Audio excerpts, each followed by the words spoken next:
Alors donc moi quand j'étais jeune, j'ai commencé la photo très tôt puisque à partir de 10-12 ans, je commençais déjà à faire de la photo. C'est-à-dire qu'il a photographié des diplodocus vivants, lui. J'ai photographié tous les gens de mon lycée. Ah ouais, je faisais chier tout le monde bah ouais, j'avais toujours un appareil sur moi. Et donc au départ, c'était un peu comme ça. Mon père pensait que ça allait être une passade et puis en fait il s'est rendu compte que ça l'était pas du tout. Donc il m'avait acheté au bout d'un moment un Minolta XE5. Alors, ouh là là. je me souviens plus du tout, enfin, je me souviens du nom parce qu'évidemment c'était mon premier appareil. Mais bon voilà, bref. Et avec ce Minolta, j'utilisais donc de la Trix. Et la Trix se développait normalement, donc je développais ça dans ma chambre avec des cuves Patterson. Je vais vous montrer tout ça pour ceux qui éventuellement seraient un peu nostalgiques. Jusqu'à ce qu'un jour... tiens, j'en profite et je vous montrerai ce que j'utilise. Ouais.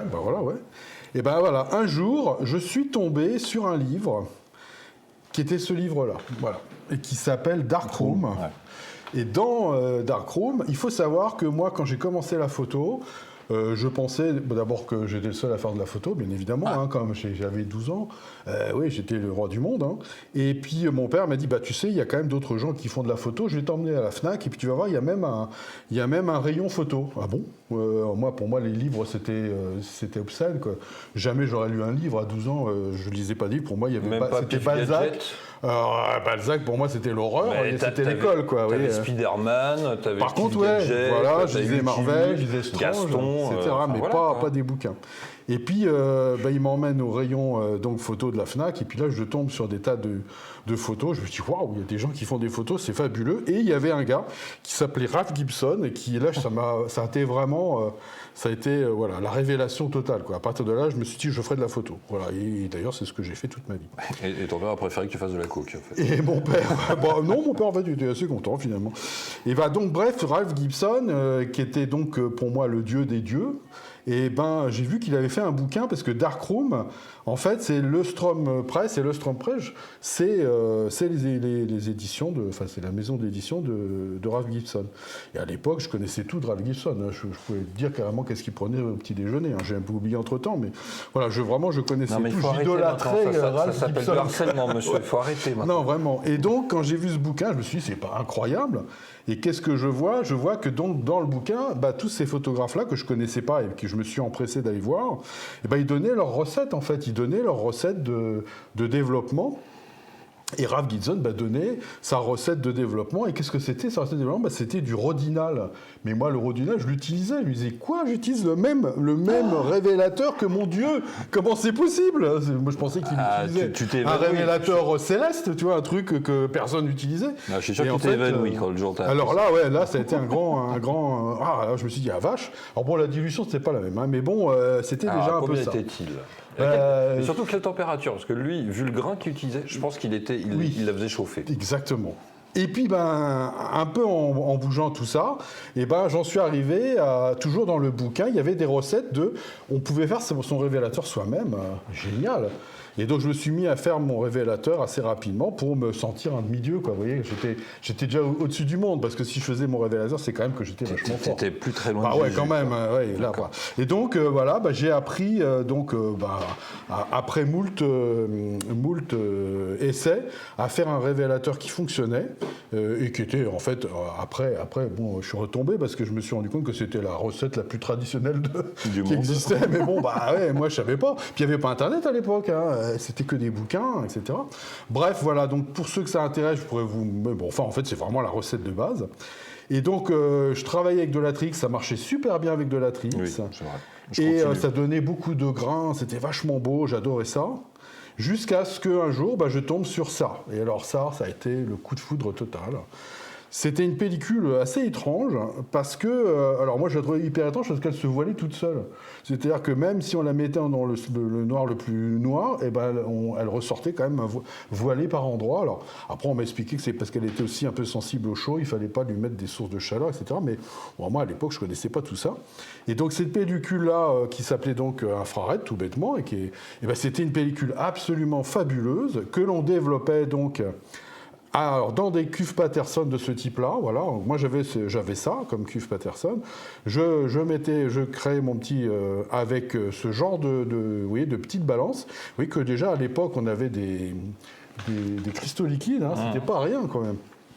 Voilà, avec des grammes et tout. Tu veux dire que tu es passé de pierre à feu au cristaux absolument, liquides. Ouais, non, c'était quand même pas mal. Je suis épaté. Hein. Et donc voilà, et je travaillais sur du Brovira, donc j'ai retrouvé une boîte, alors en cherchant bien. Et donc comme j'ai retrouvé une boîte, oui, Brovira gramme 4, enfin c'était 4, c'est-à-dire que c'était du Brovira dur, contrasté. Alors il y avait des papiers à l'époque qui faisaient varier leur contraste en fonction des filtres qu'on mettait dans les agrandisseurs. Et puis il y avait des marques de papier où il y avait des grades. Donc on avait le 1 qui était doux, le 2 normal, le 3 un peu contrasté, le 4 super contrasté. Et puis de temps en temps il y avait du 5 mais on avait du mal à le trouver. Et donc je me suis rendu compte que ça coûtait quand même un bras parce que ça coûtait 130 francs. Oui, les 50 feuilles quand même en 24 ans, donc c'était quand même assez cher. Surtout penser à l'époque que... francs, je me souviens que la baguette à l'époque elle était à 80 centimes quand même, donc tu vois, ça faisait quand même pas mal de... Ouais, c'était cher quand même, mine de rien. Oui. C'était pas bon marché, quoi. Ouais. C'était que du noir et blanc. Hein. Ouais. 24-30, etc. C'était du 24-30 quand même. Ouais, voilà. Alors donc, voilà... Et après, une fois qu'on avait révélé, on mettait de l'acide acétique. L'acide acétique, c'est du vinaigre en fait. Oui. Mais le gros problème de l'acide acétique, c'est que ça empeste, mais grave quoi. Et donc l'appartement familial, il empestait le vinaigre et tout. Mes parents n'étaient pas du tout d'accord. Et donc je suis tombé sur un truc génial, c'était Ilford qui faisait ça. Il faisait donc un bain d'arrêt mais qui était sans odeur. Alors ça, c'était fabuleux. Ça permettait donc de bloquer instantanément le développement, parce que si on le bloquait avec de l'eau, ça faisait des espèces de zones. Et c'était très moche, alors qu'avec l'acide acétique, boum, d'un coup, ça bloquait tout, il n'y avait pas de zone. Donc ça, c'était vraiment super. Et puis après, on avait l'Ilford, donc j'ai retrouvé des anciennes bouteilles que j'avais gardées, voilà, qui étaient un bon vieux fixateur de base. Voilà, Philippum, hein. Voilà. Ou le rapide. Oui, c'est ça, le rapide, etc., qui marchait vraiment très très bien. Donc ça, vraiment, ça a été mes débuts. Et alors donc, qu'est-ce que ça faisait alors je vais vous montrer qu'est-ce que ça donnait, qu'est-ce que ça faisait. Voilà, ça faisait ce genre de photos-là. Vous voyez, on avait des photos qui étaient extrêmement douces, très granuleuses, un peu oniriques. Et moi, j'aimais beaucoup ça. Je trouvais ça vraiment génial. Et donc là, on était vraiment à l'inverse du zone système parce que vous voyez, on n'avait que des blancs et des noirs. Il n'y avait pas de valeur intermédiaire. Vous voyez, c'était vraiment... Avec le zone système, tu peux le faire dans le sens où ça va être la zone 2, la zone 8. Ouais, c'est ça. Sauf que là, il n'y avait rien. Moi, j'obtenais ça à la base. Oui, c'est ça. Voilà. Je ne pouvais pas avoir de valeur intermédiaire. Donc, vous voyez, ça donnait des résultats qui étaient extrêmement oniriques. Vous voyez, vraiment, j'adorais, moi. Et je trouvais que pour les portraits, notamment, ça donnait des résultats fabuleux. Le seul inconvénient, c'est qu'il y avait un décalage dans la mise au point. Ouais. C'est-à-dire que quand on faisait la mise au point, alors à l'époque, il n'y avait pas d'autofocus, alors on faisait la mise au point à la main, hein, mais il y avait un repère sur les objectifs pour l'infrarouge parce qu'il fallait le décaler.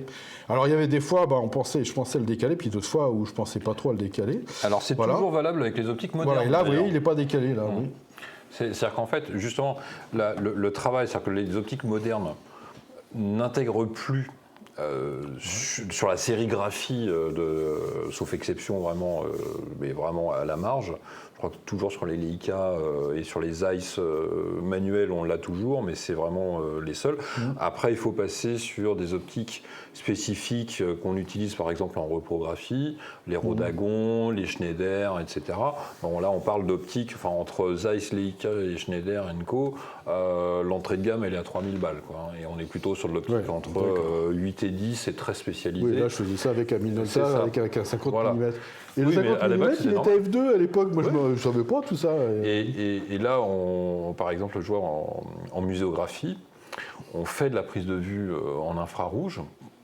Et donc, effectivement, c'est là où on s'aperçoit qu'il y a certaines optiques qui sont calculées pour, en fait, projeter au même endroit en infrarouge et en spectre visible. Tu vois, sur les optiques Fuji, on a ça. Voilà, sauf le 55, qui est pas. Si en 55 en infrarouge il est bon, mais en UV il l'est pas. Voilà, c'est aussi une question de traitement. Enfin voilà, c'est pris en compte dans la conception. Bah ouais, mais c'était vraiment super intéressant. Vous voyez, ça donne un effet vraiment très un peu crémeux. J'adore, je trouve ça super beau. Ça donne vraiment des résultats fabuleux. Là, il y avait, c'était juste tiré sur du papier dur, évidemment, et c'est tout. Et vous voyez, on avait vraiment des. Moi, j'adore le grain qu'il y avait, et puis j'adore ces contrastes très très forts où en fait on oublie complètement toutes les valeurs intermédiaires. Là, dans le ça c'est la gare du Nord. Bon, il y avait certainement du détail, mais tout ça, ça a disparu. C'est complètement lavé. Si je vous montrais le négatif, il est carrément transparent, quoi. Il est vraiment donc il n'y a rien du tout dedans. Et là, vous voyez, là, je voulais vous montrer, ça c'est carrément voilé. Aucune idée pourquoi c'est voilé, mais ouais, c'était voilé. Ok, c'est comme ça. Donc en fait, c'était sans doute parce qu'il y avait une source de chaleur ou un truc comme ça. Voilà. Et ça, vous voyez, ça c'est le premier nu que j'ai fait de ma vie. C'était en infrarouge, etc. Et donc je voulais vous montrer la différence avec une pellicule normale. Donc, vous voyez, tout ça c'est de l'infrarouge. Et puis ça aussi, ça c'est très intéressant. C'est le premier montage que j'ai fait où j'ai découpé. À l'époque, il y avait peut-être Photoshop, mais je le connaissais pas. J'ai découpé la fille et je l'ai collée directement sur un tirage. Alors, les deux étant en infrarouge. Est-ce que tu peux répéter cette phrase de la manière suivante? J'ai découpé la photo de la fille. La photo, bah oui, la photo, oui. Parce que c'est avec Internet, tout ça. J'ai découpé la fille à l'heure des Epstein Files. Ouais. C'est pas une bonne idée. Non, là c'était. Bah oui, il m'envoie la photo. Et donc collé à la bombe. Epstein aussi. Donc bon, il a fait comme toi, il a fait des petits montages avec des carrés noirs. Tu vois. D'accord. Et alors voilà, et je voulais vous montrer donc l'équivalent avec une Trix, voilà, et ça c'était de la Trix. Pareil, développé avec le même révélateur, vous voyez, ça donnait un grain qui était aussi très beau, j'aime beaucoup ce grain aussi. Mais vous voyez, il n'est pas du tout pareil, c'est beaucoup plus précis. Vous voyez, on n'a pas ce côté complètement dreamy ou crémeux qu'on avait avant. Donc ça donne un résultat qui est complètement différent, voilà. Bon, voilà. Mais en attendant, voilà, donc là, il y avait quoi là comment on faisait ces photos-là? Eh ben, on posait pour de la 25 ISO ou de la 32 ISO. On se débrouillait comme on pouvait. Il y avait donc un posemètre dans le Minolta.